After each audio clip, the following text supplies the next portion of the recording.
La donnée est la nouvelle richesse de nos sociétés, c'est ce que scandent en tout cas tous les spécialistes du numérique et nous rabâchent régulièrement en nous expliquant que ces données que nous produisons de façon continue et de manière exponentielle, puisque leur volume augmente de façon drastique, eh bien ce sont des nouvelles richesses, une nouvelle richesse pour pouvoir finalement connaître au mieux les usagers des systèmes d'information et leur fournir des services qui soient toujours davantage adaptés à leurs besoins. Donc ces données proviennent des réseaux sociaux et puis également les objets connectés qui sont les principaux capteurs de ces informations-là. Et complémentairement, bien sûr, l'ensemble des données qui peuvent être structurées dans les systèmes d'information de nos acteurs de la protection sociale. Donc la protection sociale, qui base sa valeur en fait sur l'exploitation de la donnée, quelle qu'en soit la nature, que ce soit de la donnée sur l'adhérent, sur l'assuré, sur ses cotisations, sur les prestations qu'il touche et tout autre type de données. Donc ça c'est le premier pilier finalement de cette valeur de la protection sociale. Et puis l'autre valeur, c'est dans le réglementaire, ce réglementaire finalement auquel elles sont soumises, et puis qui est respecté bien évidemment et surtout traduit en termes de règles de fonctionnement, règles de gestion dans les systèmes d'information. Donc ce sont bien ces deux éléments-là qui fondent cette valeur de nos organismes de protection sociale, et c'est précisément sur ces deux sujets, sont ces sujets-là qui sont adressés par les acteurs du numérique. Donc quels qu'ils soient, ce sont souvent des multinationales de la donnée, on les connaît, elles sont connues sous l'acronyme GAFA pour les Google, Amazon, Facebook et puis Apple. Donc ces multinationales de la donnée sont finalement dépositaires et quelque part aussi propriétaires des données que nous produisons. En tout état de cause, elles en conservent la trace et les exploitent. Donc le fait de disposer de ces données, quelque part, impacte nécessairement nos organismes de la protection sociale dans leurs actions au quotidien. Alors certes, l'ensemble de nos acteurs de la protection sociale ont dématérialisé, en tout cas tentent de le faire, la relation avec les usagers, la relation avec les adhérents. Donc ce sont des choses qui souvent sont plutôt en place et qui fonctionnent. Et parfois même ils ont pris conscience de l'ampleur finalement de cette vague numérique, qui bien évidemment ne s'arrête pas à la gestion de cette relation, puisque en fait elle adresse tous les champs qui sont en lien avec le comportement des usagers, puisque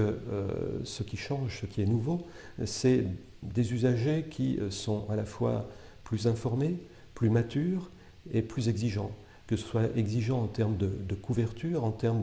de personnalisation de cette couverture, parce que plus on se connaît soi-même, plus on connaît finalement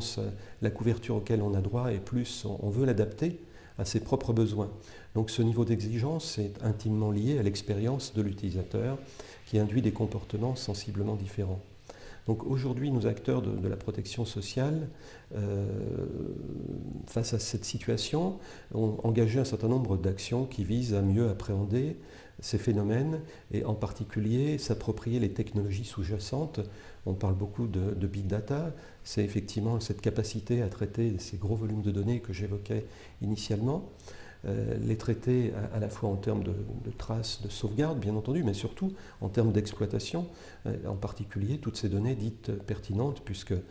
on l'imagine bien, tous nos capteurs produisent des données brutes dont l'exploitabilité n'est pas immédiate. Il faut en extraire l'information de base, cette information qui va permettre de faire des analyses à la fois prédictives, mais également des analyses cognitives. Donc ce sont ces capacités de traitement qui finalement ont un impact direct sur l'offre de services qui peut être proposée à l'ensemble de nos assurés, et en particulier sur le secteur marchand, puisque c'est le secteur le plus exposé à l'entrée d'intermédiaires de ces multinationales de la donnée, qui peuvent ainsi capter tout un marché, capter toute une clientèle, sans que pour autant nos opérateurs historiques en soient conscients, et en tout cas aient pu anticiper les réactions. Donc le numérique impacte nécessairement nos organismes de protection sociale, et ces organismes sont quelque part contraints à appréhender au mieux et à intégrer au mieux ces technologies et les usages de ces technologies big data, intelligence artificielle, y compris la blockchain, pour pouvoir se préparer à cette révolution numérique qui les concerne très directement. Donc aujourd'hui, en pleine transition, notre protection sociale, nos acteurs de la protection sociale se trouvent fragilisés. Par rapport à cette fragilisation, éventuellement liée à l'entrée d'intermédiaires sur leur secteur d'activité, doivent réagir. Cette réaction ne se fera pas sans un soutien, sans une aide et sans une clarification d'un certain nombre de points qui impliquent nécessairement le législateur. En particulier, on le sait, la loi pour la République numérique